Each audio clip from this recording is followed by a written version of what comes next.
La idea de esta clase hoy va a ser explicar los puntos que tienen que abordar sobre patologías cardíacas y que de alguna manera están en el trabajo. Que a la fecha solamente un alumno me entregó el trabajo de patologías cardíacas. Un trabajo que estuvo muy bien hecho, la verdad que me sorprendió porque, bueno,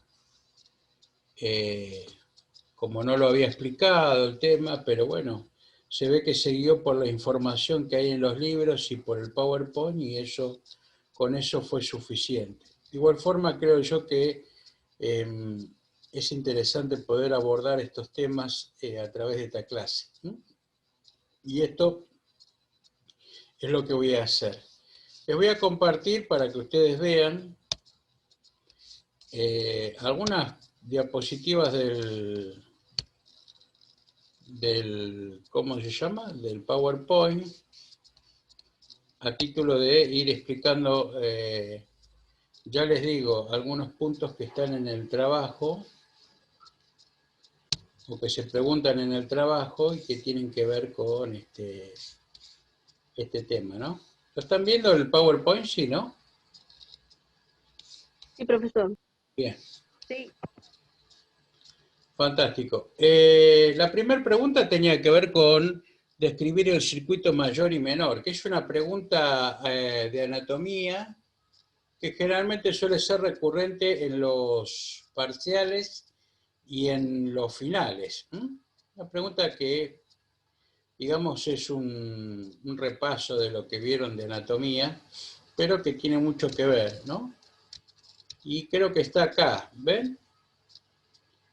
Cuando uno pregunta describir circuito mayor y menor, se está refiriendo a explicar cómo es el circuito menor, que tiene que ver con la salida por la arteria pulmonar, que es la que ven acá.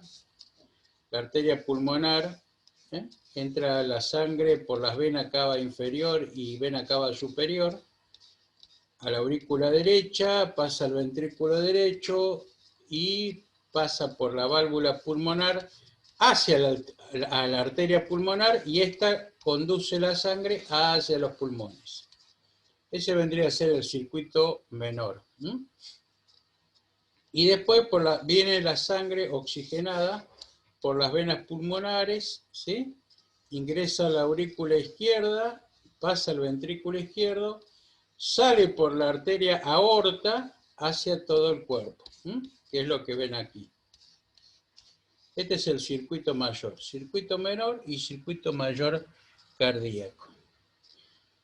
Después se está hablando o se está preguntando acerca de la precarga y poscarga. ¿Qué es la precarga y qué es la poscarga? En esta diapositiva del PowerPoint tienen qué es precarga y poscarga. Y está extraído de lo que es el trabajo, mejor dicho, de la bibliografía, ¿no? La precarga,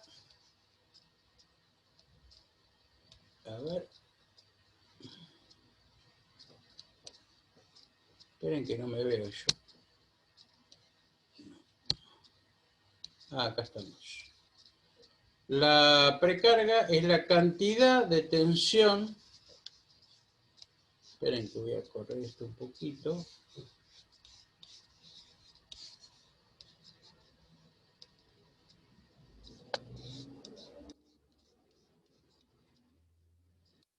La precarga, como decíamos, es la cantidad de tensión de la fibra muscular cardíaca al final de la diástole. ¿Sí? Recuerden que el corazón tiene dos movimientos, dos latidos, dos circunstancias, que es la sístole y la diástole. En este caso dice que es la cantidad de tensión de la fibra muscular al final de la diástole. La diástole es en el momento donde es justo antes de la contracción ventricular. O sea que es cuando el corazón se ensancha, ¿está bien? Mejor dicho, los ventrículos se ensanchan para darle paso a la sangre, que es la que va a generar la tensión, ¿sí? Justo en la diástole. ¿Por qué? Porque la sístole es la contracción ventricular. ¿Está bien? Entonces, esta precarga es, obviamente, como muy bien dice la palabra, es la entrada o la precarga, es cuando va a ingresar la sangre a los ventrículos. Por eso dice, depende del retorno venoso. ¿Ven? O sea, depende de la sangre que viene del retorno venoso y de la distensibilidad de los ventrículos. ¿Qué quiere decir? O sea, de que cuánto se pueden expandir los ventrículos. Y obviamente guarda relación con el volumen total de sangre de los ventrículos. Entonces, cuando pregunta el trabajo de fina precarga, solamente es esto, ¿no? Es la cantidad de tensión de la fibra muscular cardíaca al final de la diástole, justo antes de la contracción ventricular, para que uno no se vuelva loco. Les digo porque hay muchos que copian y cortan y pegan y ponen todo un choclazo de 20 renglones y no se entiende.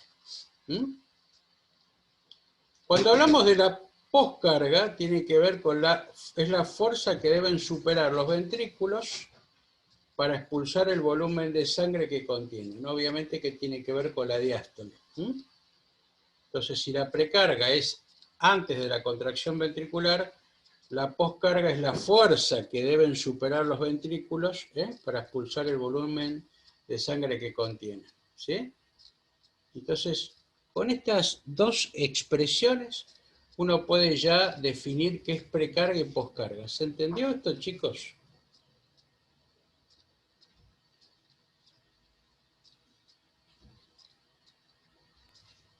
Profe, en la poscarga, Sí. Sí, ahora. dice el volumen de sangre que lo contienen, o sea, va a ser superior a la que hacen la precarga, o sea, más, porque dice el volumen de sangre que contienen. Claro, viste que acá, a ver, aquí en esta imagen dijimos que pasa sangre a la aurícula, después pasa al ventrículo, ¿no? Cuando se distienden es la precarga, ¿no? Depende del volumen. Dijimos que el volumen telediastólico era de 120 mililitros, ¿está bien? ¿Se acuerdan que Sí, lo hablamos en el edema agudo? Que contiene más de sí. 120 mililitros puede contener el ventrículo. Esa es la precarga. La poscarga es la fuerza, como dijimos, que deben superar los ventrículos para expulsar el volumen de sangre que contiene. Obviamente, a mayor contenido, hay mayor empuje. ¿Sí? ¿Se entiende eso? Por eso, profe, y en este caso sigue siendo 120 milímetros de mercurio. No, no, 120 mililitros, no 120 milímetros de Ah, mercurio. 120 mililitros. 120 mililitros. ¿Sí? Bueno, en este caso sigue Es un siendo poquito, esa cantidad. sí, es un poquito más de A 100, eso. es un poquito más de 100 mililitros para tener una en cuenta, pero Ujú. insisto, es la fuerza que deben superar los ventrículos para expulsar el volumen de sangre que contiene. ¿Se acuerdan que en el edema agudo había como un retroceso de sangre de las arterias pulmonares? Porque el pulmón estaba colapsado. Entonces la fuerza de la poscarga va a ser superior. ¿Por qué? Porque hay una fuerza que tiene en contra. ¿Se dan cuenta? Esto es cuando, por ejemplo, ¿vieron cuando uno sale caminando por la calle y hay mucho viento? Que uno tiene que esforzarse mucho más si hay mucho viento de frente. ¿No les pasó Es lo que eso? me pasó ayer. Ayer me pasó eso en el Bueno, campo. ¿vieron? Ya. Bueno, en el campo soplan más todavía los vientos. Pero viste que vos tenés que hacer más fuerza todavía digamos, para ir frente ¿cómo se llama? En contra del viento. Bueno, la poscarga es eso, es la fuerza que deben superar los ventrículos para expulsar el volumen de sangre que contiene. Bien. ¿Podría explicar la precarga, profesor, de nuevo? La precarga es la cantidad de tensión de la fibra muscular cardíaca al final de la diástole. ¿Ven? Acá dijimos, acá cuando se hincha, se distiende el ventrículo, esa ahí es la precarga. Es la Ya. cantidad de tensión de la fibra muscular cardíaca al final de la diástole, justo antes de la contracción ventricular. Vieron que dijimos que, acá, es como un globo que se infla, ¿se dan cuenta? A partir del líquido que uno le pone. Las paredes se Ya. van tensionando, ¿no?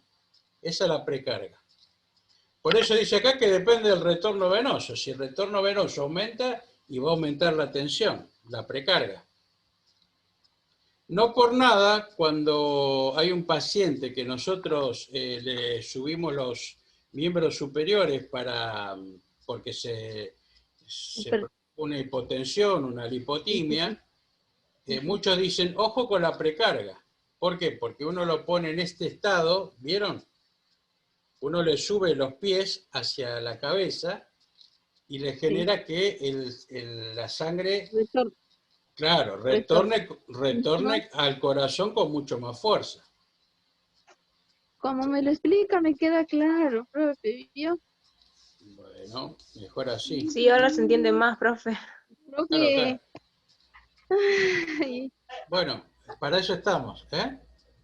Por eso dices la Gracias. cantidad de tensión que, y sí, yo tiro, qué sé yo. Si yo pongo, me inflo un globo, le pongo una manguera y empiezo a inflar. ¿Nunca jugaron al carnaval ustedes, chicos? ¿Con bombita de Sí, agua? profe. Vos ahora Sí. jugaste y bueno, listo, no digo más Sí, nada. profe. Bueno, no digo más nada. ¿Vieron que ustedes ponían la bombita en la manguera o en el pico del agua y abrían toda la canilla y ¿qué hacía? Se inflaba. Bueno, eso es la precarga, ¿por qué? Pues es la tensión que se originaban en las paredes de la bombita. Y mientras yo abría más, y obviamente había más precarga. Profe, no me ¿Qué? quiero confundir. No me quiero confundir, pero si me puede explicar en el caso de cuando los hipertensos y las personas que tienen, cuando dicen que tienen el corazón más grande y eso, ¿y ahí qué pasaría? Y eso no, obviamente el corazón agrandado tiene que ver con la fuerza de contracción, de contractibilidad del corazón, que agranda el corazón, porque recuerden que el corazón es un músculo, y mientras Ujú, más uno lo ejercita y se va teniendo mayor volumen. ¿Vieron las personas que ujú, hacen pesos? ujú, Que acá tienen, digamos, los bíceps lo tienen todos ujú. inflamados. Yo no Sí. tanto, pero vieron Meneses, por ejemplo, si es así, por ahí tiene un Usted globo la tiene así. como en ese, ¿no? ¿Qué sé yo? Digo, bueno, por ahí Meneses hace así, Mr. Músculo. El corazón le pasa lo mismo. Mientras Ya. más trabajo tenga que hacer y más se agranda. Por eso, en una radiografía de tórax sale eso. Y eso tiene Ujú. mucho que ver con que hubo un corazón que trabajó demasiado y le pasa eso generalmente al adulto mayor, ¿no? Che, Sí. tenés el corazón agrandado. ¿Y por qué? Bueno, porque obviamente tuvo que provocar mayor fuerza de contracción, no mayor bombeo, ¿está bien? Una cosa es que uno bombee, el corazón puede bombear rápido, pero no con fuerza, ¿se entiende? Yo puedo golpear con un martillo un clavo muchas veces, pero sin fuerza, muy débil.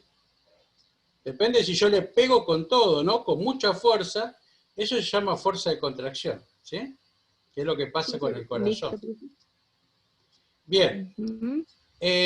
después pasamos a lo que es despolarización y repolarización, que ya les digo, este chico lo explicó muy bien, pero que yo tengo acá, por ejemplo, en el, creo que está acá, sí, en el libro para leerlo directamente. ¿Ven? Acá tienen, ¿lo ven chicos acá? ¿Sí? Precarga, Sí, profe. poscarga, Y después viene por acá más abajito, la despolarización. Acá está, ¿ven? Despolarización y repolarización. Dice despolarización. Dos tipos de canales iónicos permiten generar los cambios eléctricos observados durante la fase de despolarización. Los canales rápidos del sodio y los canales lentos de calcio. ¿Ven cómo acá influye en la despolarización el sodio y el calcio? No por nada, cuando ustedes vieron medio interno con la profesora Klaus, saben que, bueno, hay cierta cantidad de sodio que tiene que tener el cuerpo y cierta cantidad de potasio y de calcio. ¿Por qué? Porque, entre otras cosas, hacen este tipo de cuestiones, ¿no? Se produce un potencial de acción rápido en las células musculares auriculares y ventriculares y el sistema de condición de Purkinje que utilizan los canales de sodio rápidos. ¿Esto qué tiene que ver? Tiene que ver con la parte eléctrica del corazón. ¿Vieron que dijimos que el nodo sinusal es como una chapita que se encuentra en la aurícula derecha y que va disparando o va activando electricidad a todo el corazón, y a partir de esos impulsos eléctricos el corazón se va moviendo, ¿no? Para ello, como dice acá, se utiliza el sodio y el calcio. El tipo lento se produce en los nódulos sinusal, ven, y auriculoventricular, que emplean canales de calcio lentos. El potencial de acción de la contracción cardíaca se inicia en el nodo sinusal, como les estaba diciendo. ¿Qué hace esta también? Pero, ¿qué hace con esto? Aura, de vuelta, anda haciendo dibujitos arriba No del... toqué nada, no toqué nada. ¿Y quién tocó entonces? Bueno. Cuando una célula en reposo se estimula por una carga eléctrica de una célula vecina o por un acontecimiento espontáneo, se producen cambios en la permeabilidad de la membrana. Los iones de sodio entran en la célula y la membrana se hace menos permeable a los iones potasio. La adición de iones de carga positiva al líquido intracelular modifican el potencial de la membrana. Este cambio de la carga eléctrica de la membrana celular se llama despolarización. ¿Ven? Conforme la célula se vuelve más positiva, alcanza un punto denominado potencial umbral. Cuando se alcanza el potencial umbral, se genera un potencial de acción. ¿Qué quiere decir la despolarización? La contracción del corazón. Cuando se contrae y expulsa la sangre. No es otra cosa que eso. Entonces, ¿qué es la despolarización? Es un cambio en la carga eléctrica de la membrana celular.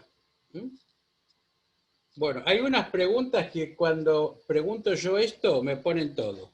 Dos tipos de canales iónicos permiten generar los cambios eléctricos observados durante la fase. Y si yo les pregunto qué es esto, me van a decir, no sé. ¿Se dan cuenta de lo que es trabajar, digamos, significativamente con el trabajo? En este caso,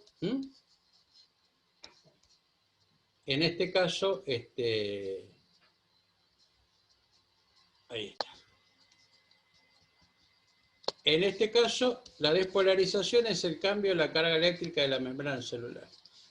Para que tengan ustedes en cuenta esto, la despolarización, vamos a ver esto, miren.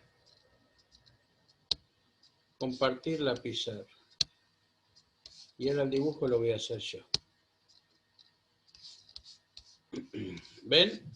Cuando tengo un electrocardiograma que me representa la actividad eléctrica del corazón, esa es otra pregunta también que está en el trabajo. Sí, Carolina. No se ve nada. ¿Qué? Por las dudas digo que no se ve nada. No, porque no hice nada todavía. Para que ahora dibujo. En este caso es así, miren.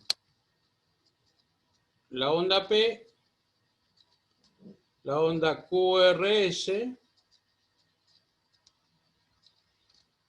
y la onda T. ¿Sí? Esta es la onda P. Este es el Q. esta es la R, esta es la S y esta es la onda T. Esto es lo que ustedes van a ver en un electrocardiograma, ¿lo ven? ¿Sí? Bueno, Sí, aquí, profe. cuando comienza la onda P, no es otra cosa que la despolarización ventricular. ¿Mm? Acá. Esto es la despolarización auricular. ¿Sí? ¿Se acuerdan que dijimos que la despolarización, ¿qué era? La contracción, el comienzo de la contracción de las membranas. A partir del nodo sinusal, cuando se contrae el corazón, se eyecta la sangre y cuando ustedes lo ven en el... Profe, no escucho. Repito. A ver. ¿Me están escuchando los demás o solamente ahora no escuchan? Yo le escucho tranquilamente. Estamos escuchando, profe. Un poco Bueno. Se escucha un recortado. poco cortado. Bueno, vuelvo a repetir entonces. Cuando el electrocardiograma, que es una Profe, representación... disculpe, no escucho. Bueno, estoy hablando ahora, no sé, qué sé yo. Estoy tratando de volver a reiniciar la clase. Cuando, insisto, hay una actividad eléctrica del corazón, ¿dónde se representa eso? En el electrocardiograma. Una pregunta del trabajo práctico. ¿Qué es el electrocardiograma? Es un equipo que a mí me permite representar la actividad eléctrica del corazón. Chao, listo. ¿Y qué me permite mirar? Bueno, la actividad cardíaca. En este caso, el dibujo normal es este. Onda P, Q, R, S y la onda T. La onda P no es otra cosa que la despolarización auricular. Dijimos que es la despolarización, el cambio en la actividad de la membrana celular. Y eso permite que el corazón se contraiga y eyecte la sangre. En este caso la onda P a través de las aurículas. Cuando pasa a los ventrículos se va a representar con la onda QRS. Y entonces acá que tenemos la despolarización ventricular. ¿Sí? Entonces la onda QRS es la despolarización ventricular. ¿Se entiende?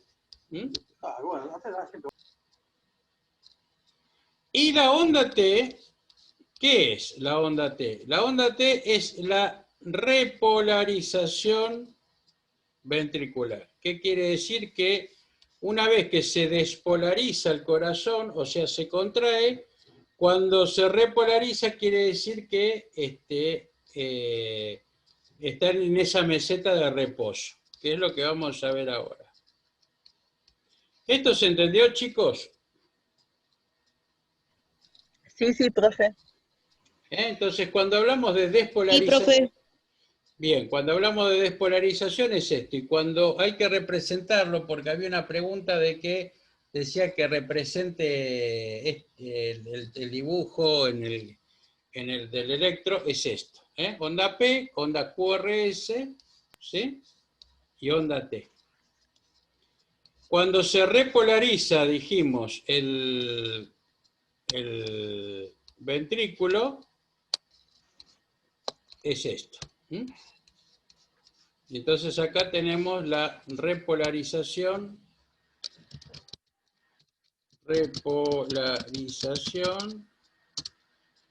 ventricular. ¿Sí? Y ahora vamos a ver qué es la repolarización. Vamos a borrar esto. Dejamos de compartirlo. Vamos de vuelta a compartir el apunte. Compartir. La repolarización dijimos que es, entonces, según la bibliografía que tenemos aquí, dice, la repolarización recupera el estado de reposo polarizado de la célula. La repolarización recupera el estado de reposo. O sea que si en la despolarización hubo un cambio de la carga eléctrica en la membrana celular, donde se activó el potencial de acción, en la repolarización recupera el estado de reposo, la célula. Dice, durante la repolarización rápida, los canales de sodio rápidos se cierran de forma abrupta y la célula empieza a recuperar su carga negativa. Durante la fase de meseta, la contracción muscular se prolonga porque los canales lentos de calcio siguen abiertos. Cuando estos canales se cierran, la bomba sodio-potasio recupera las concentraciones iónicas normales en reposo. La membrana celular se polariza después, lo que prepara a la célula para reiniciar el ciclo.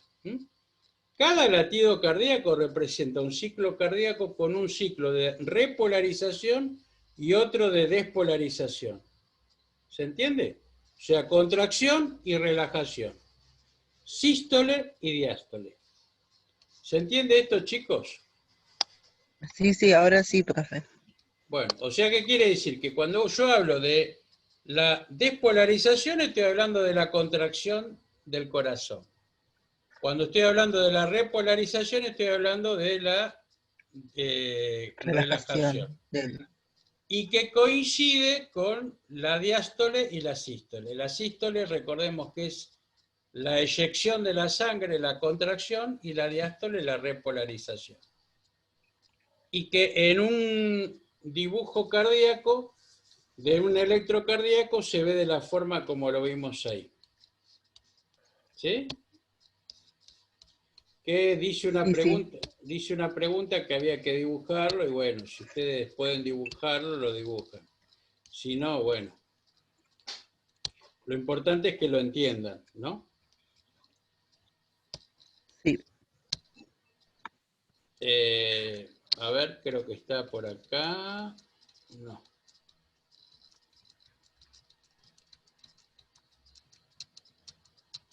Yo creo que acá tenemos un dibujo de el ciclo cardíaco. Acá está, ¿lo ven? ¿Sí? ¿Lo ven, chicos? Sí. La onda P, QRS y la onda T, ¿sí? La despolarización auricular, la despolarización ventricular y acá la repolarización ventricular. ¿Sí? Esto es lo que se ve en un electrocardiograma común y corriente. Bien, cuando yo tengo un paciente que tiene dolor precordial, le hago algunas pruebas diagnósticas. Vieron que en todas las patologías hemos visto que hay que hacer un examen físico. Dijimos también que se hace unas pruebas diagnósticas y también dijimos que se hace una entrevista. Las pruebas diagnósticas que se pueden hacer en un paciente cardíaco, ya dijimos que ¿cuáles son?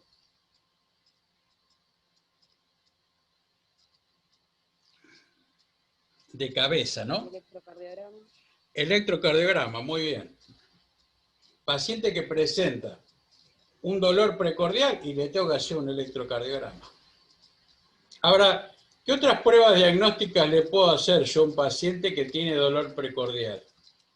Y que tengan obviamente injerencia en el resultado. Bueno, otra de las pruebas, que es una pregunta también que tiene el trabajo, es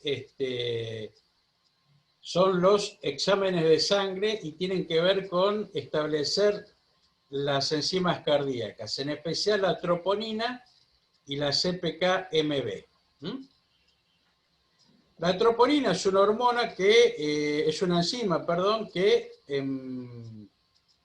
se altera muchísimo cuando hay un problema cardíaco, en el músculo cardíaco. Entonces, si yo tengo dolor precordial que coincide con un infarto agudo de miocardio, lo que tengo que hacer es hacer una extracción de sangre, colocarlo en un tubito marmolado o tubo seco o químico, el cual me permite a mí establecer las enzimas cardíacas. En este caso, la troponina.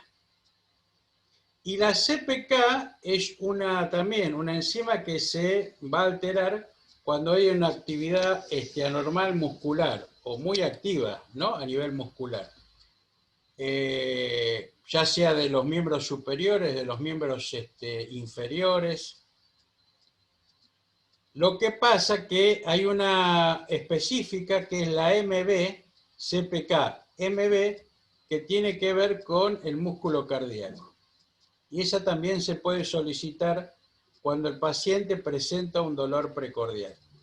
Les digo porque es una pregunta del trabajo y algunos han puesto todo. Han puesto todas las pruebas diagnósticas. Electrocardiograma, análisis de sangre, radiografía, ergometría, ecocardiograma, cateterismo, pericardiocentesis. Y no. En realidad, cuando yo tengo un paciente que viene con dolor precordial y que aparece en la guardia, yo lo que voy a hacer es un electrocardiograma y le voy a sacar sangre para ver si tiene alteradas las enzimas cardíacas. ¿Cuáles? Insisto, la troponina y la CPK-MB. ¿Se entendió eso, chicos? Sí. Bien. No. ¿Y lo de los lípidos y los de los lípidos también, profe? No, eso es, digamos, Entonces solo sería electrocardiograma. Electrocardiograma y... No sé si ahora está conmigo. Sería electrocardiograma, examen de sangre y nada más. Para Sí, por establecer... eso.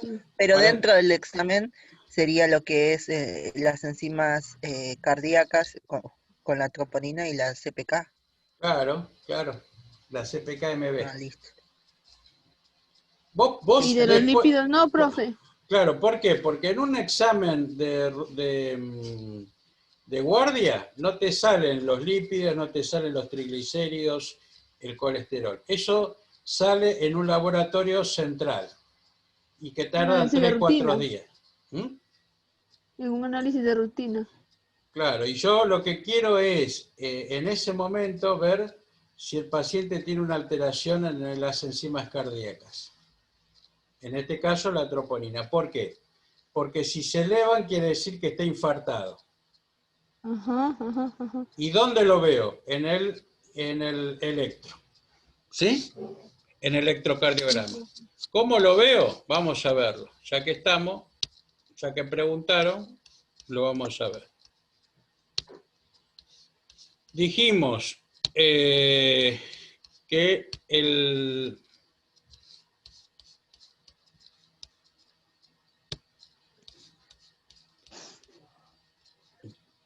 ¿ven? El electro común es, dijimos, la onda P. ¿Está bien? Después tenemos QRS y la onda T, ¿verdad? ¿Está bien? Dijimos la onda P. Acá tenemos el Q.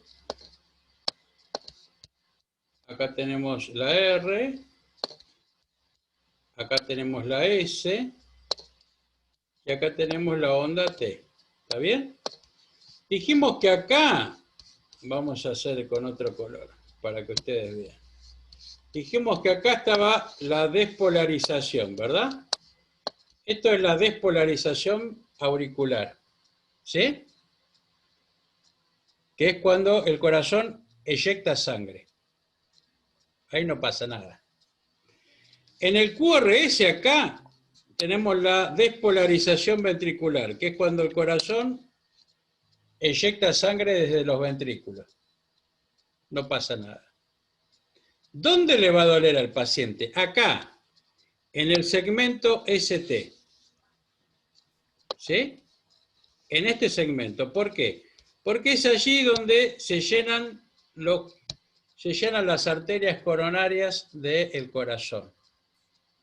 Al llenarse las arterias coronarias, cuando hay un infarto, lo que está, digamos, obstruida es la arteria coronaria. ¿Sí? Si tenemos el corazón, ¿sí? Más o menos, ¿no? ¿Verdad?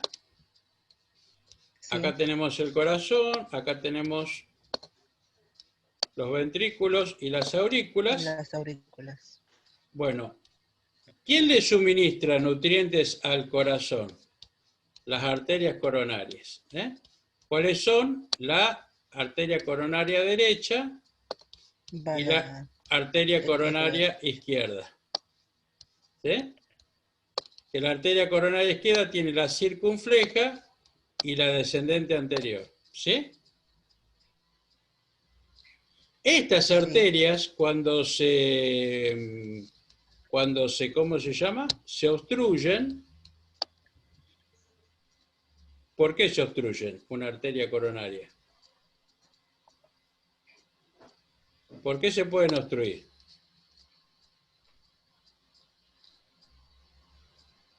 Porque come mal. ¿Colesterol, profesor? Claro, por el colesterol. El colesterol. Recuerden que el colesterol forma la placa ateromatosa. Otra pregunta del trabajo.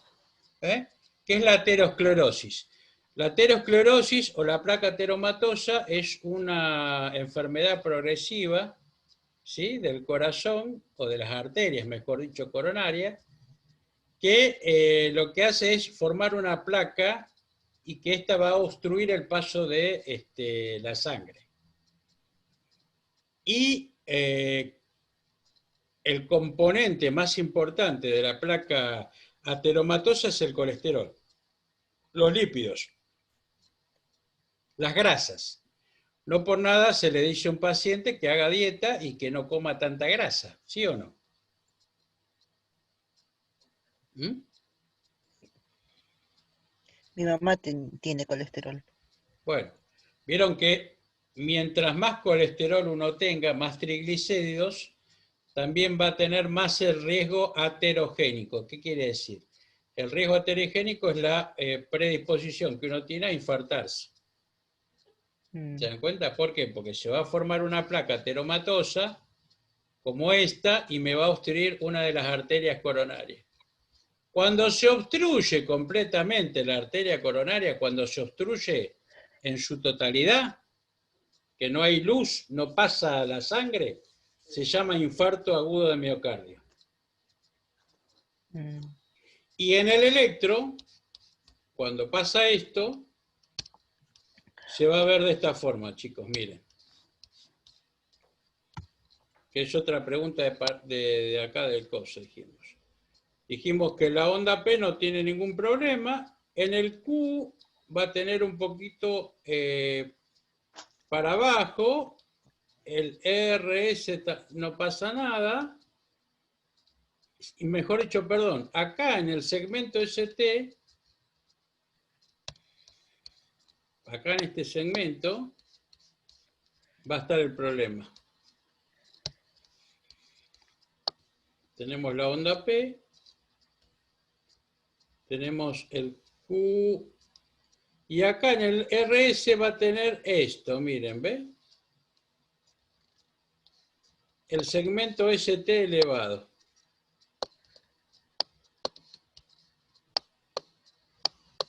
Esta parte la va a tener elevada.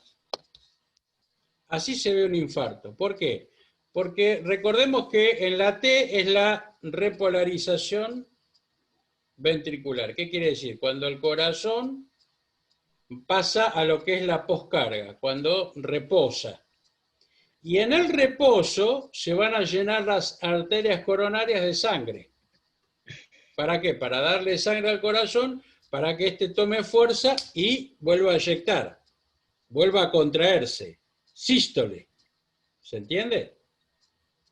Cuando se llenan las arterias coronarias de sangre, como una está obstruida, ahí va a doler. El paciente va a sentir el dolor ahí. Y obviamente en el infarto se va a ver representado así. Hay un supradesnivel, este se llama el nivel, ¿ven?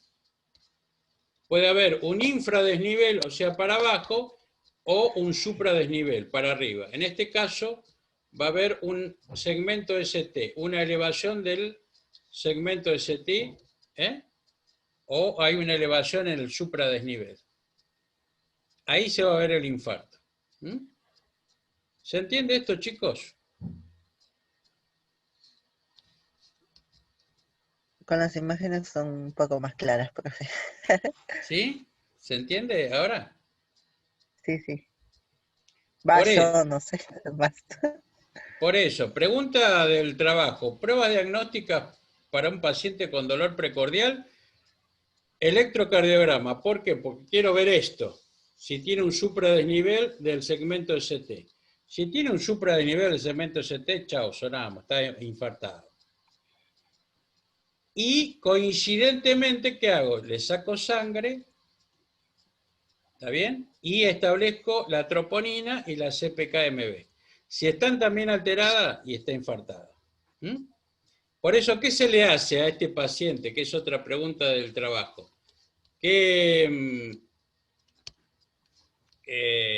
¿Cómo se llama? ¿Qué tratamiento se le realiza?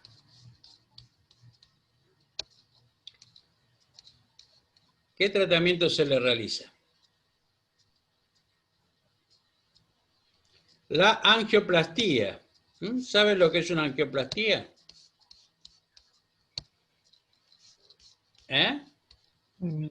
No. Esto, miren. A ver qué es lo que lo tenía por acá. A ver, no. Discúlpenme, pero lo tengo todo...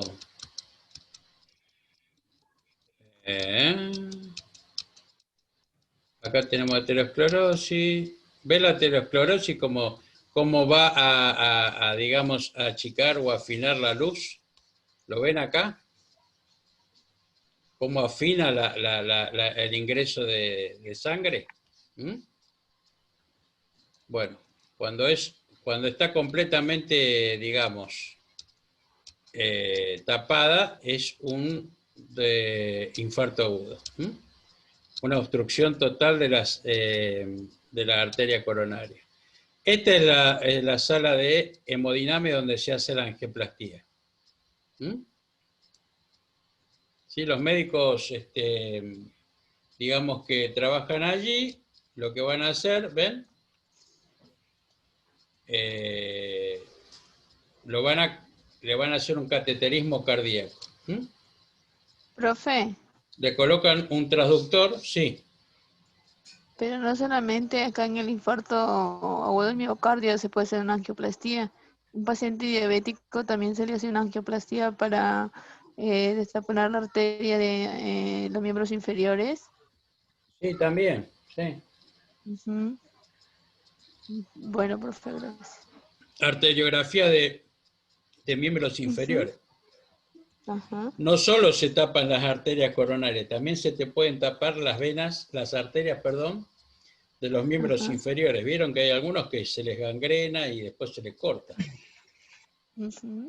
El mismo estudio se hace, pero colocando los catéteres hacia los miembros inferiores. En este caso, ¿lo ven acá el transductor que se le coloca por la vena femoral? ¿Lo ven acá? Ese es un transductor que después va a permitir que viajen. ¿Ven este alambrecito que está acá? Ese es un catéter, ¿sí? Es el que viaja por la arteria coronaria, por las arterias, Que perdón. tiene la camarita. No tiene una cámara, se ve por rayos X. ¿Lo ves? Ah. Acá está el equipo de rayos Sí, X. sí. Ves que Ah, acá sí, los sí. médicos están mirando la pantalla de rayos X porque están haciendo esto, ¿lo ves? Ujú. ¿Lo ves acá? Sí, sí. Están ingresando por la arteria femoral y pasan el catéter y sube por la arteria femoral hasta el corazón, ¿sí? Y lo ven por la pantalla del rayos X. Le digo porque yo estuve 6 meses trabajando en el servicio de hemodinamia y hasta manejaba yo el equipo. El equipo tiene varias posiciones. ¿Lo ven acá? Cómo pintan con líquido de contraste las arterias coronarias, ¿la ven? Sí, profe. Y se dan cuenta cuál es la que está obstruida. A partir de ello Ah, después, sí, se nota como una pelotita. claro, ¿ven? Acá está obstruido, ¿ven? A partir de ello, después los médicos van a pedir el catéter para colocarle un stent. ¿Qué es un stent? Es una malla, como la ven acá, ¿ven? Que se le coloca en la arteria del paciente para que no se vuelva a obstruir.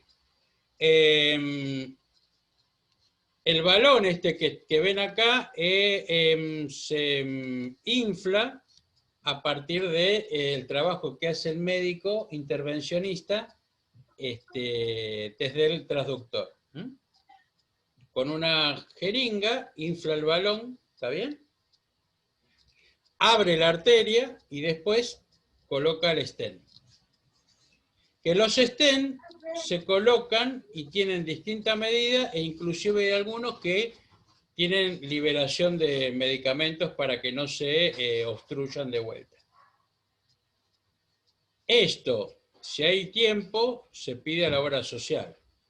Si el paciente es que se está muriendo, y bueno, hay que pedirlo, se utiliza un stent que se tiene ahí en el banco de ahí del hospital donde uno se está atendiendo, ¿no? ¿Me explico?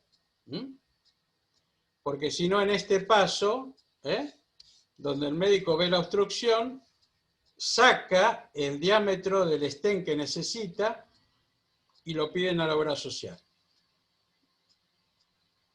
Y obviamente a veces tarda una semana, 10 días. ¿Se entiende eso, chicos? Entonces, ¿cómo se llama el tratamiento para un paciente con infarto agudo? Creo que es así la pregunta, o algo parecido. Bueno, angioplastía. Lo estoy buscando, profe. ¿Qué está buscando? Esa pregunta. Y es Porque la cuarta. fui avanzando. No, dice... enumere las pruebas diagnósticas que se deben realizar en un paciente que cursa dolor precordial y sus particularidades. Sí. Ajá. Entonces yo puse examen de sangre, que son las enzimas cardíacas, la tropomina, la CPKM, electrocardiograma y una radiografía de tórax. No, radiografía de tórax no. No me interesa, no me interesa. Listo. Por eso Listo. pregunto acá, prueba diagnóstica para un paciente con dolor precordial. Eso recuérdenlo porque... ¿En una angioplastía? Claro, la otra pregunta Listo. que tiene que ver con ¿cómo se llama? Para el tratamiento de un paciente. Aquí, profe, aquí dice, ¿cuál es la técnica que se debe llevar a cabo en un paciente con una arteria coronaria ocluida? La 5. Ahí está, la 5. Angioplastía. Bueno, no sabía dónde estaba esa pregunta. Bueno, ahí está, angioplastía. Recordemos que la angioplastía es el tratamiento para desobstruir una arteria coronaria y colocar un stent. La cinecoronariografía es el estudio previo que se realiza para establecer dónde está la arteria obstruida. ¿Está bien? Entonces, el tratamiento, digamos, el estudio diagnóstico se llama cinecoronariografía, que tiene las siglas CCG. Cuando yo hago una angioplastía es porque yo le estoy colocando ya directamente el stent. ¿Está bien? Eso se puede hacer, insisto, en una sala de hemodinamia en el mismo día porque el paciente si no se muere. Si no, bueno, le hago una cinecoronariografía, miro dónde está la arteria obstruida, le digo, señor, usted está con una arteria obstruida y le vamos a tener que colocar un stent. Le vamos a pedir a su obra Y para eso te social. piden el disco para ver, profe, el CD para ver dónde Sí, está, o sea, sí. si no hay de No, urgencia. sí, eso te lo dan después cuando se termina todo, sí, obvio. Ajá, ajá. Pero, a ver, le Ujú. dicen, mirá, vamos a pedir esto y bueno, ni bien venga, y el paciente queda internado, ¿no? En la unidad coronaria. Ujú, ujú. Y los enfermeros que allí trabajan monitorizan al paciente las constantes vitales y están alerta para que no se infarte, ¿no? Sí, profe, sí. ¿Se entiende eso? Bien. ¿Qué preguntas se pueden realizar en una entrevista? Bueno, ustedes lo han dicho. Yo puedo hacer preguntas como si fuma, si toma alcohol, cómo está el grado de colesterol, si toma alguna medicación, si tiene antecedentes cardíacos, él o los familiares, ¿está bien? ¿Alguno de ustedes tiene antecedentes cardíacos o algún familiar de ustedes tiene antecedentes cardíacos? Sí, Sí, papá. profe. ¿Tu papá? Ujú. Sí, tiene 3 infartos, 2 isquemias, 4 bypass, 2 stent y una cirugía de corazón abierto. Regálamelo. ¿Algo más?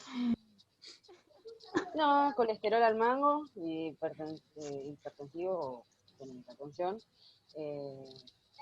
y usa de todo, mucha medicación y es diabético. Bueno, en este caso el bypass se realiza cuando no se puede hacer una colocación de stent porque hay una lesión de tronco. En este caso, para que ustedes se entiendan, ¿por qué se hace un bypass? ¿Quién fue el creador del bypass? Acá Y sí. y Faba. No, ¿Qué? me voy a equivocar. Favarón. Favaloro. Ajá. Favaloro. Ujú. Miren qué importante cómo incidió él digamos, en la vida de los, ¿cómo se llama? De todos los pacientes cardíacos, ¿no? Y después lo Tenemos, dejaron solo, ¿no? y después tuvo problemas de plata, porque era una persona muy solidaria, operó un montón de gente que no tenía plata y bueno, entró en un déficit mal y se suicidó por eso. Por eso, ¿no, profe? Sí, me Claro. contaron la historia. Dijimos que las arterias coronarias son la arteria coronaria derecha y si no tenemos la arteria coronaria izquierda con la descendente anterior y la circunfleja. ¿Está bien? Pero ¿qué pasa? Todas estas están, digamos, alimentadas por la arteria aorta. ¿Sí? Tanto la arteria izquierda como la arteria coronaria derecha se alimentan de la aorta. ¿Se entiende? Cuando hay un problema acá, en la arteria coronaria aorta, se llama una lesión de tronco, y acá directamente hay que hacerle un bypass. ¿Qué es un bypass? Bueno, el bypass le sacan una parte de la vena safena, o sea, de la pierna, del miembro inferior, izquierdo-derecho, y lo que hacen es un puente de este tipo, ¿ven? Sí, yo tengo una lesión acá, ¿ven? Yo tengo una obstrucción acá, entonces yo coloco un pedazo de esta vena que le saqué de la pierna y le hago un puente. Este puente se llama bypass, ¿sí?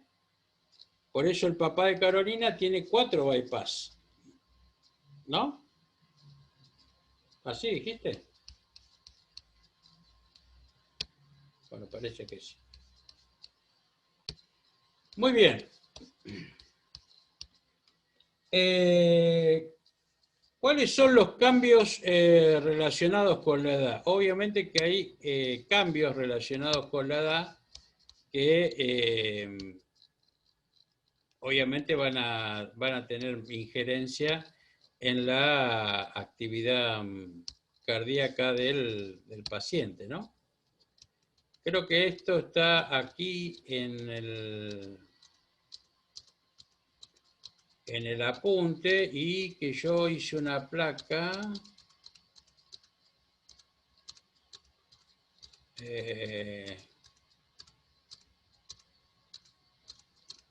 Hice una placa en el... Bueno, había hecho una placa, acá no está.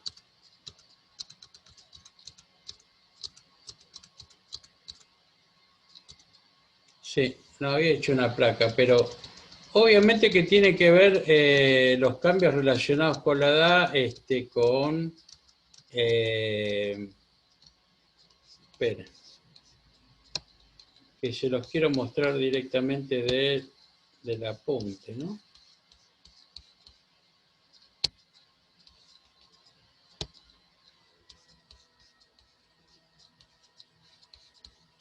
No.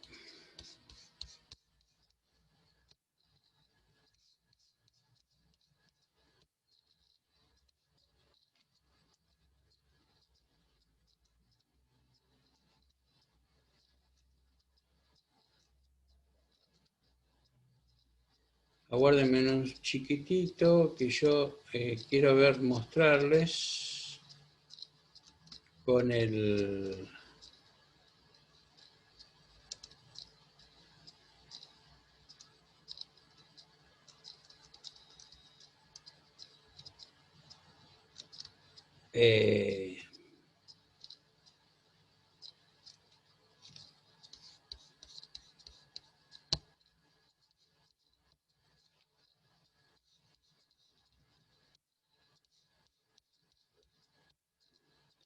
ven por acá, por ejemplo acá, en el libro, van a ver las preguntas relacionadas que tienen que ver con la entrevista al paciente, ¿eh? ¿Ha tenido alguna vez problemas en el corazón como angina, ataque al corazón? ¿Se le ha diagnosticado alguna vez hipertensión arterial?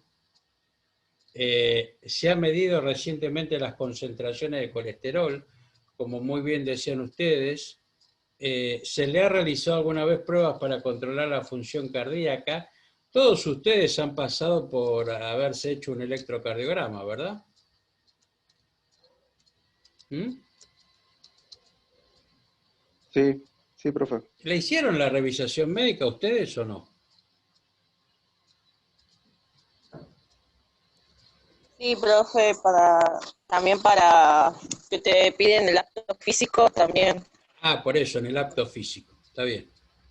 Bueno, todos en algún momento de nuestras vidas nos han hecho un electro, un ecocardiograma, un análisis de sangre completo. Generalmente está bueno siempre hacerse un análisis general, ¿no? De control general, una vez por año. Para ver cómo está el colesterol, los triglicéridos, cómo está el riesgo aterogénico. Acá lo que les decía en la página, en la tabla 32, de la página 952 van a poder completar esta pregunta que tiene que ver con los cambios relacionados con la edad.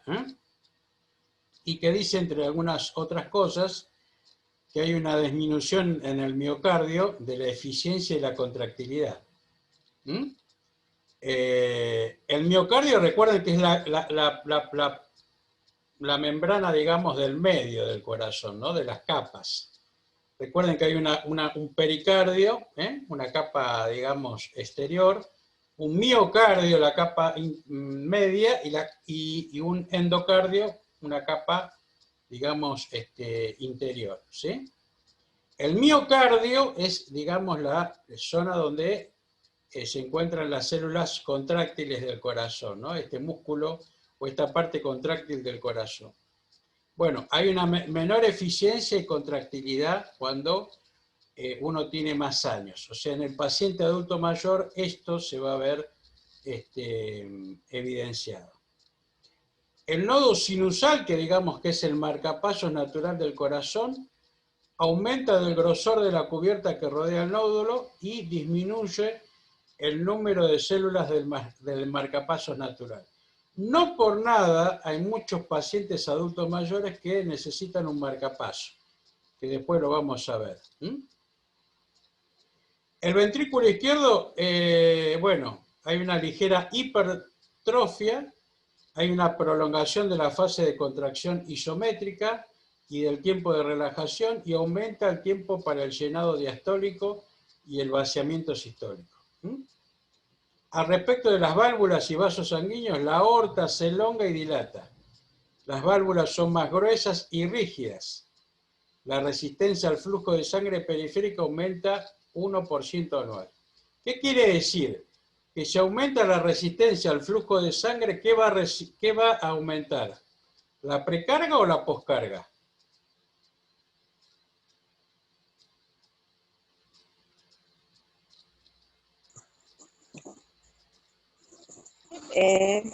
No. ¿Qué aumenta, la precarga o la poscarga? Si aumenta la resistencia al flujo de sangre periférica.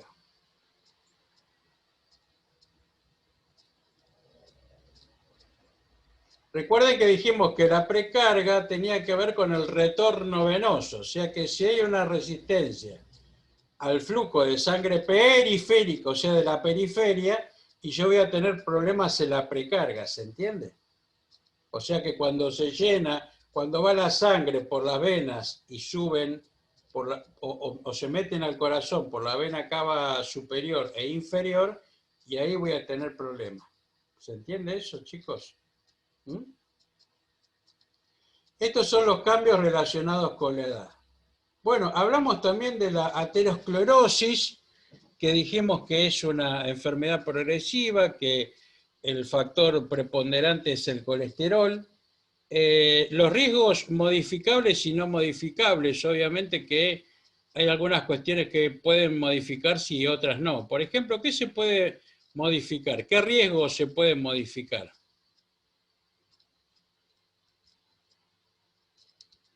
La hipertensión. Sí y no, porque si es una situación hereditaria no lo puedes modificar mucho. ¿Qué puedes modificar? Tampoco la diabetes. ¿Qué? Tampoco la diabetes. alimentación.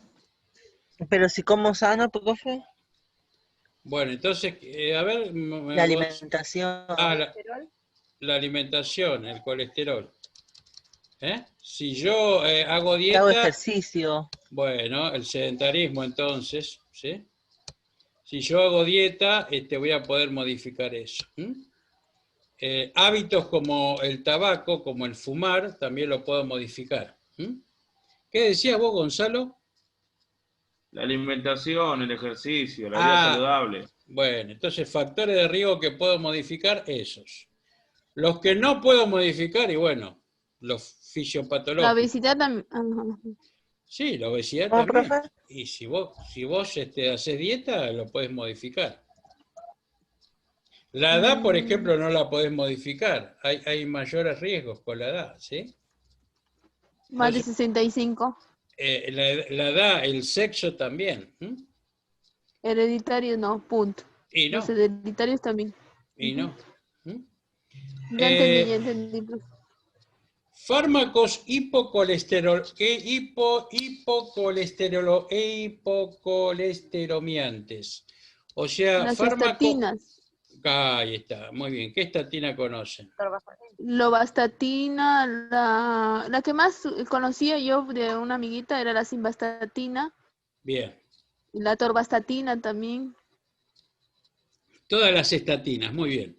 Ajá. Atorvastatina, rosuvastatina, simvastatina, ¿qué hacen? Bajan o disminuyen o reducen el colesterol. Obviamente que eso hay que acompañarlo con dieta.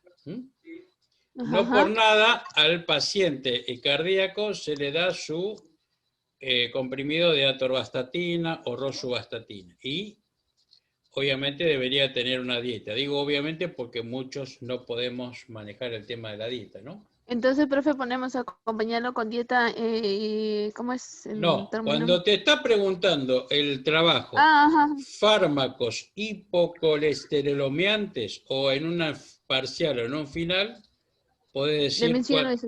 cualquier estatina. ¿Sí? Listo. Sí, profe.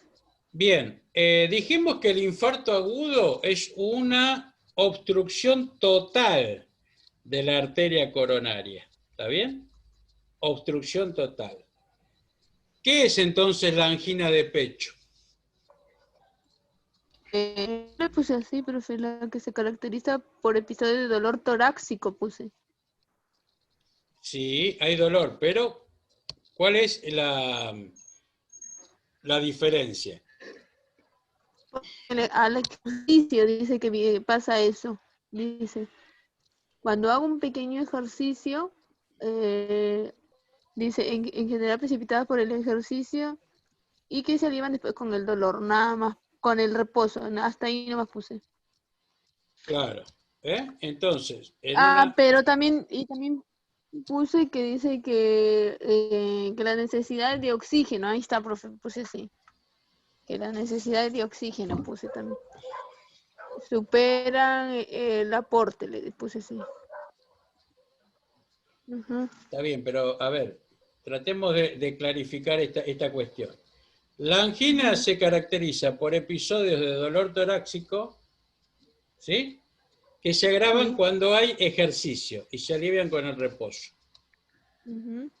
Cuando las necesidades del oxígeno del miocardio superan el aporte, porque hay una oclusión parcial, las células miocárdicas desarrollan isquemia y su metabolismo se vuelve anaerobio. ¿Se entiende? O sea, ¿la angina de pecho qué es? Es un dolor precordial por una obstrucción parcial, por eso el dolor cede ante el reposo. Ay, profe, Cuando uno espere. reposa, el dolor cede. Distinto es el dolor del infarto agudo, que es otra pregunta del trabajo. ¿Cuál es la característica del dolor del infarto? Es un dolor agudo que no cede ante el reposo. ¿Se da cuenta? ¿Por qué? Porque la arteria está obstruida y por eso duele. ¿Se entiende? En cambio, la angina de pecho es distinta. ¿Por qué? Porque la arteria no se obstruyó totalmente. Hay una luz, ¿sí? Y obviamente que esto puede modificarse. Por eso acá ven una representación en el electro de una angina estable y de una angina inestable. Estas son las tres anginas que puede uno tener. Angina estable, que es la forma más frecuente y predecible de angina, aparece cuando se realiza una actividad o se sufre un estrés determinado. ¿Por qué decimos que cuando hay estrés duele el corazón? Si está con una angina de pecho.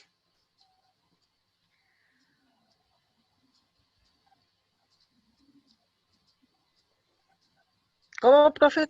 ¿Cómo fue la pregunta?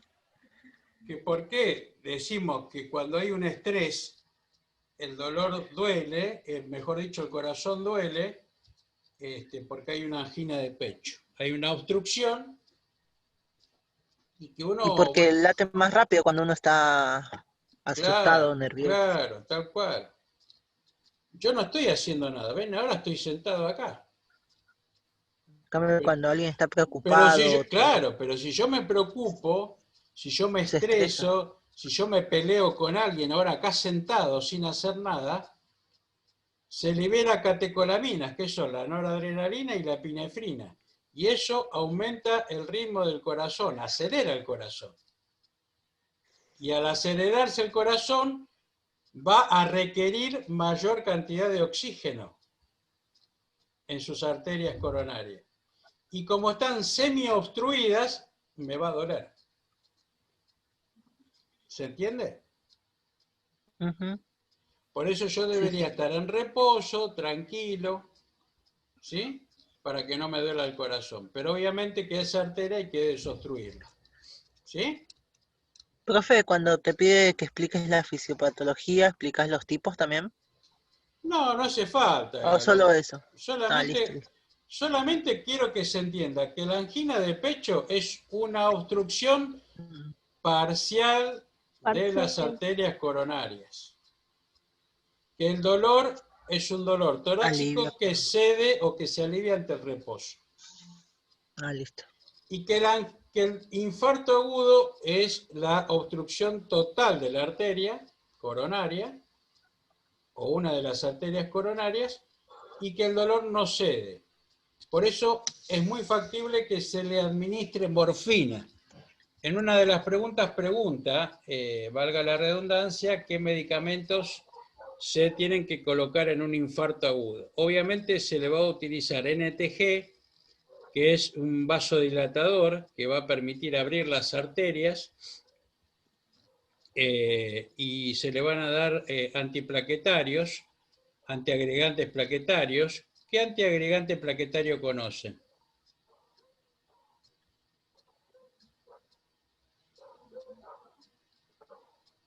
¿Qué fármacos antiagregantes plaquetarios conocen o anticoagulantes?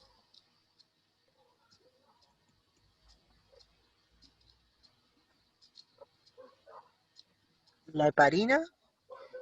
Sí, la heparina. Generalmente yo cuando trabajé en la unidad coronaria se le administraban 20 unidades, 20.000 unidades de heparina, ¿sí? Por bomba de infusión continua, ¿no? En 500 de destroza. Se le colocaba en un báster de 500 de destroza 20.000 unidades. Quiere decir que si 5.000 unidades son 1 mililitro, eran 4 mililitros de heparina. Y se administraba vía endovenosa por bomba de infusión continua. Sumado a eso, también se le podía administrar, ¿qué otro antiagregante plaquetario? Que se le da generalmente en el momento que el paciente está infartado, ¿no? Se le da para tomar 3 comprimidos generalmente, 300 miligramos.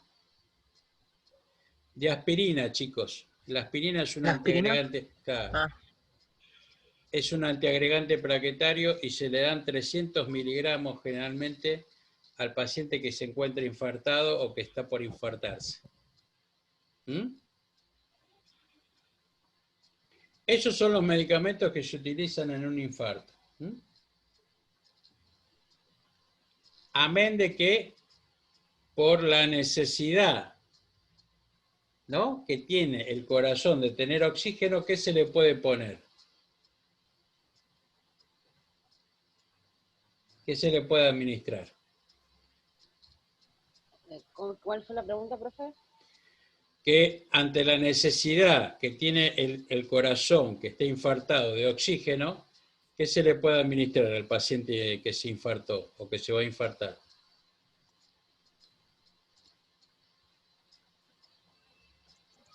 ¿Se le pone una máscara?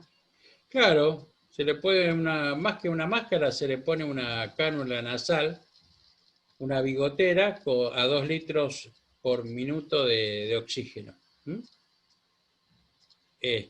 Como suplemento, ¿no?, para que el paciente vaya incorporando más oxígeno, en este caso no al pulmón, sino al corazón, que es el que necesita en ese momento. Por eso, acciones de enfermería en un paciente infartado: administración de oxígeno por cánula nasal. Les dijimos que colocar una vía periférica para pasarle medicación como NTG, como morfina. La morfina en este caso por ahí es administrada subcutánea. ¿Qué más? Se trata uno de hacer un apoyo emocional o contención emocional al paciente, porque el paciente va a sentir que se muere, va a tener náuseas y vómitos, tener algún receptáculo para las náuseas, para los vómitos, ¿sí? Todo eso son acciones de enfermería, ¿sí? Para un paciente infartado. Y obviamente tenerlo en un lugar, digamos, tranquilo. Generalmente en una guardia uno pone a un paciente infartado, lo pone al lado de, no sé, un paciente psiquiátrico, un paciente, o si no, un paciente que está orbitando, qué sé yo. Es una locura. Por eso Profe, ¿le dice... puedo hacer Sí. para los medicamentos para el infarto, como estaba hablando usted, ¿qué diferencia hay entre aspirina y aspirineta? Pero, perdón si es absurda la pregunta, pero... No, no es absurda. No, pero digamos que quien es el antiagregante plaquetario es la aspirina, no la aspirineta. Aunque hay una aspirineta o aspirina Prevent, no sé, que venden también, y que bueno, eso también ayuda a los pacientes. Digamos que generalmente son de tomar, ¿no? Algunos pacientes cardíacos. Por ahí tu papá tomaba este tipo de medicamentos. Bueno, no así en el caso cuando se infarta, ¿no? Que se toma directamente, le dan 3 comprimidos para que tomen en el momento. Y por eso dijimos, acción de enfermería también importante, valorar el dolor, chicos. La valoración del dolor del infarto es importante. Uno utiliza la escala del 0 al 10 para que el paciente pueda manifestarse de esta forma, ¿no? Que diga, sí, mira, me está doliendo del 0 al 10 y 8, 9. Me está manifestando que el dolor es muy intenso, muy agudo y que yo lo tendría que manejar ya con morfina. A veces se maneja ese dolor con esta medicación, ¿está bien? Después dijimos que se utilizan beta bloqueantes. ¿Qué beta bloqueantes conocen? ¿Y para qué sirven los beta bloqueantes?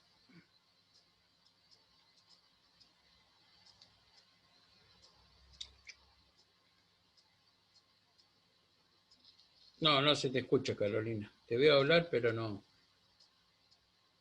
¿Metoprolol, profe? ¿Eh? Estoy El pensando metaprolol. ¿Me qué? No, ¿qué beta bloqueante? ¿Qué beta bloqueante conocen? ¿Tienen fármaco? Chicos, ¿estuvieron hablando de esto con la profesora de fármaco? Atenolol. Atenolol, por ejemplo, carvedilol. Bueno, ya lo estuvimos repasando, pero ¿puede ser un beta bloqueante? ¿Cuál, che? El Copridogel. No, para un cachito. Carolina, ¿qué decías? Carvedilol. Carvedilol, claro, carvedilol, atenolol. El clopidogrel que decís vos ahora no, ese es un antiagregante plaquetario. Bueno, profe. Cuando estoy hablando de atenolol, carvedilol, el beta bloqueante, ¿cuál es digamos, el efecto terapéutico?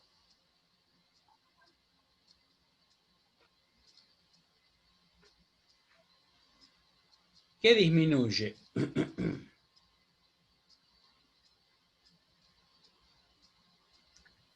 Profe, reducían las necesidades de oxígeno en el corazón. Claro, a partir de que disminuye la contractilidad, más que contractilidad, disminuye la frecuencia cardíaca los beta bloqueantes. O sea que el corazón, si estaba a 100 pulsaciones por minuto, va a bajar a 80, a 70. Y al bajar la frecuencia cardíaca, disminuye las necesidades de oxígeno del corazón.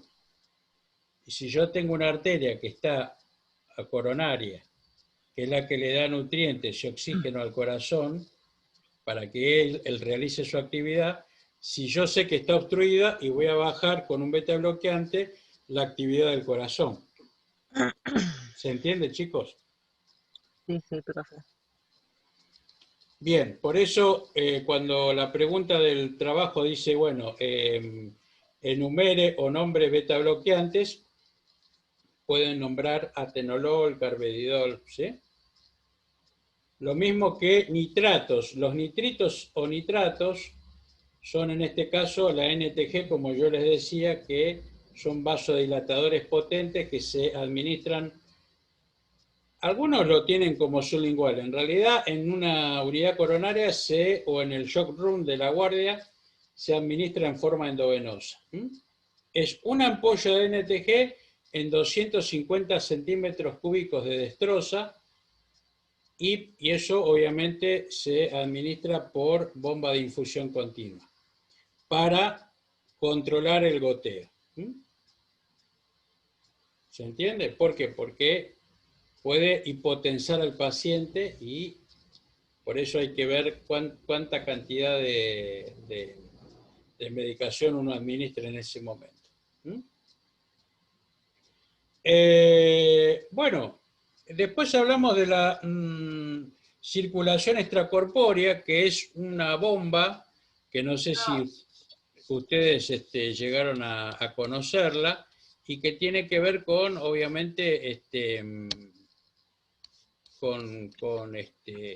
con la utilización para cirugías muy largas, cirugías muy extensas, y que no hacen otra cosa que extender o aumentar todo el circuito cardíaco. No por nada uno entiende el circuito menor y mayor, y la bomba extracorpórea lo que hace es agrandar ese circuito a fin de permitir que la sangre salga del cuerpo, ingrese la bomba extracorpórea que la filtra y que hace el mismo trabajo que hace todo el cuerpo, y después vuelve a temperatura por otro conducto hacia el mismo cuerpo.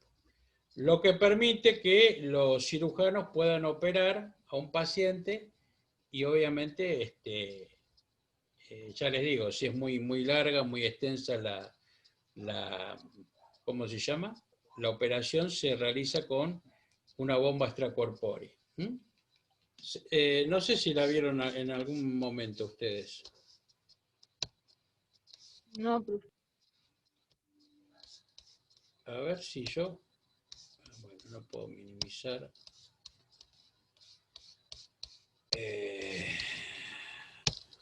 Ahí está. Ah, porque tengo...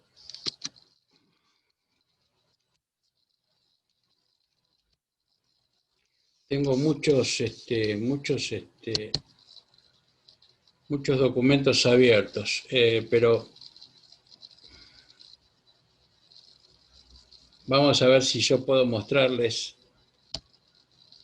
para que se grafiquen.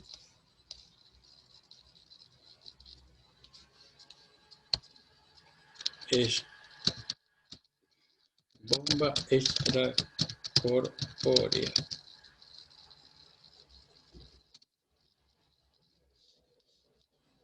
Imágenes. O videos, ¿sabes? No, imágenes.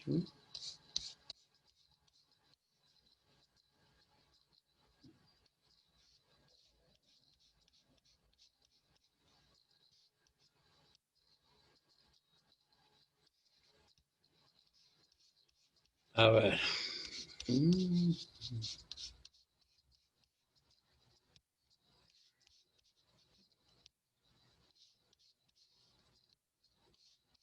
Acá tenemos, ¿ven? ¿La llegan a ver esta? Bueno. Sí, ahora sí, profe. Sí. Esta es la bomba extracorpórea, ¿ven? Y acá la ven cómo se conecta, ¿la ven? Que sale por la arteria aorta y después vuelve por las venas que van al corazón, ¿ven? Y que filtra la sangre, ¿ven? Durante las operaciones al corazón, cuando es necesario detener su funcionamiento, se utiliza un aparato denominado máquina corazón-pulmón o máquina de circulación extracorpórea. la cual reemplaza la función del corazón y mediante un complejo mecanismo mantiene circulando la sangre por todo el organismo. ¿Se dan cuenta? Entonces permiten realizar este tipo de cirugías como le han hecho a tu papá, ¿no, Carolina? ¿Habrán utilizado una bomba de infusión, bomba extracorpórea? ¿Mm?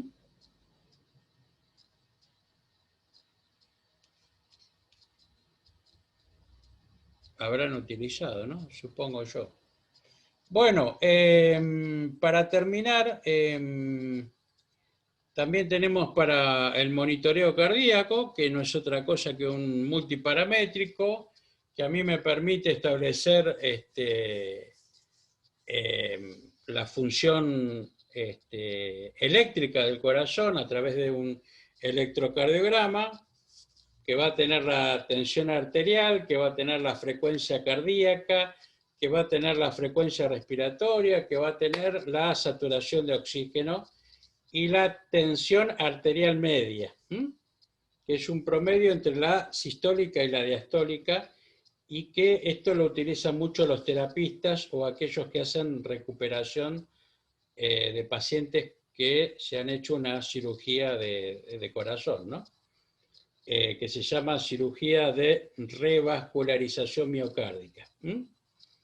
Esto lo van a ver en un centro de alta complejidad, en una terapia, en una unidad coronaria, en el shock room de la guardia, que los pacientes se les colocan los electrodos, a título de, insisto, ver la actividad eléctrica y establecer, bueno, cuáles son las arritmias cardíacas malignas, en este caso las malignas, ¿no? Que pueden desembocar en una parada cardíaca.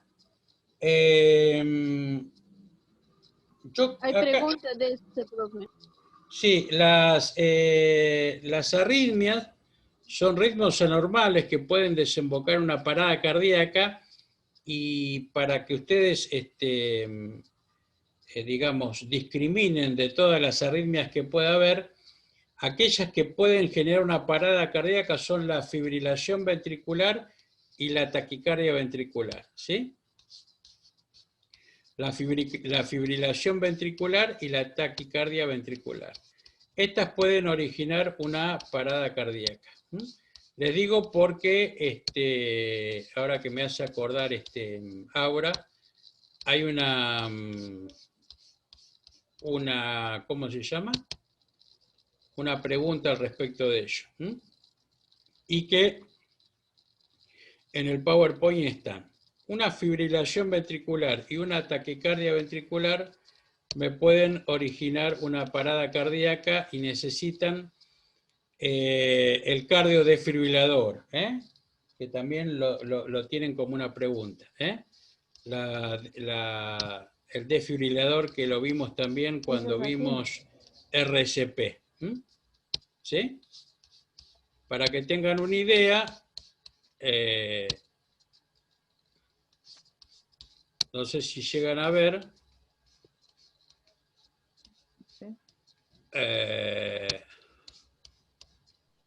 Se ve, profe, en la hoja. ¿Se ve? Sí, sí. La fibrilación ventricular es así, miren, ¿ven?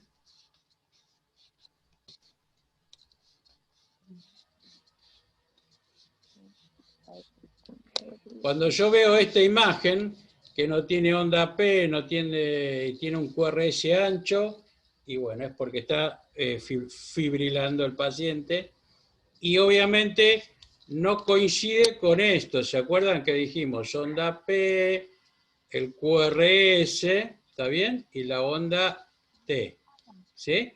Que esto sería lo normal. Ahora, si yo tengo este dibujo, donde no tengo onda P, ¿sí? Y el QRS está agrandado, quiere decir que el corazón está fibrilado. Para que tengan una idea, el corazón está haciendo este movimiento, y que obviamente necesita revertir su actividad eléctrica funcional. Por eso se utiliza el paleteo del desfibrilador para revertir esa actividad anormal eléctrica. ¿Se entiende esto, chicos?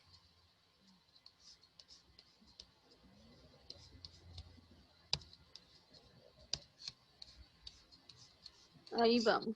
¿Se entendió o no? ¿Lo puedo repetir, profe?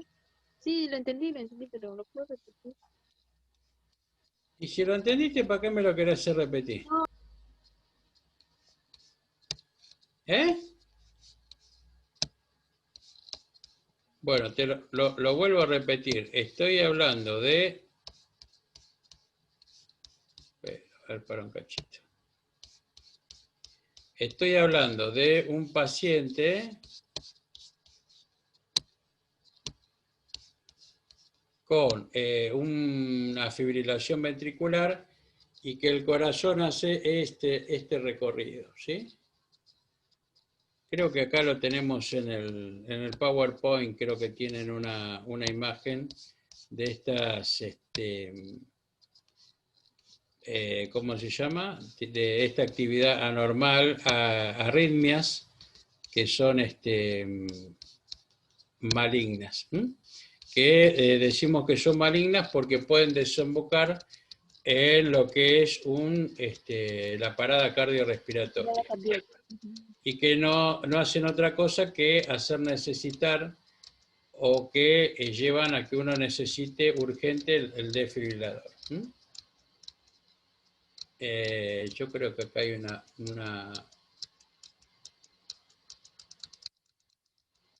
Esperen un minutito.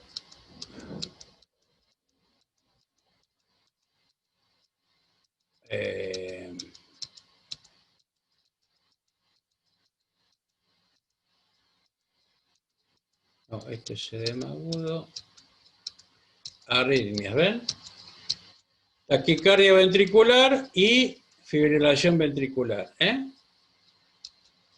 Y estos son los dibujos, ¿ven? Acá está la fibrilación ventricular y la taquicardia ventricular. La taquicardia ventricular son, digamos, complejos QRS agrandados, y la fibrilación ventricular directamente ya el dibujo es mucho más afinado de los QRS y que corresponden obviamente a que el corazón hace este movimiento, ¿no? Rápido.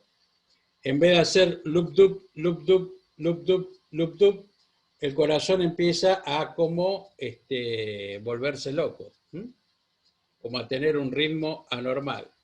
Obviamente que no permite que las aurículas y los ventrículos se llenen de sangre, que el ventrículo eyecte sangre oxigenada al cuerpo, y que obviamente que los órganos que necesitan sangre, bueno, no la tengan. En este caso el cerebro y los otros órganos que necesitan oxígeno.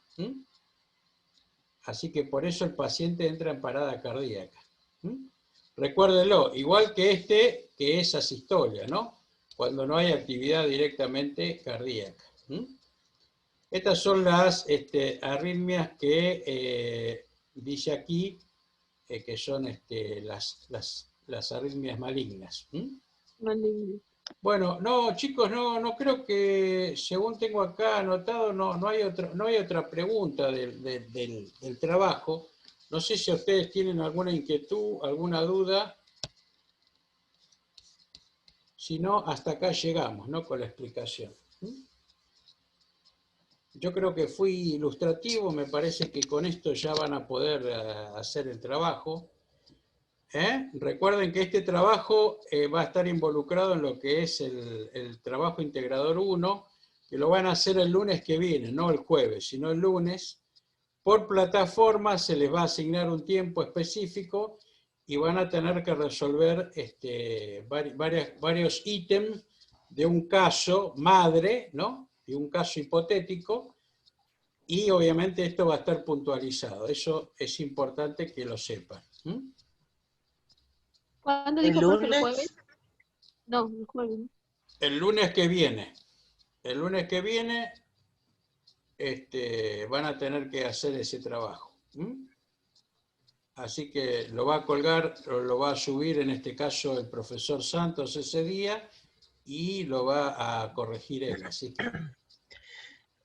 ¿Un caso de corazón, profe, o...? No, de todos los trabajos que vieron, de medio interno, respiratorio, intoxicación por monóxido, todos los temas, Parcial, inclusive profe. renal, que mañana voy a explicar renal, por eso les digo que es importante que escuchen bueno,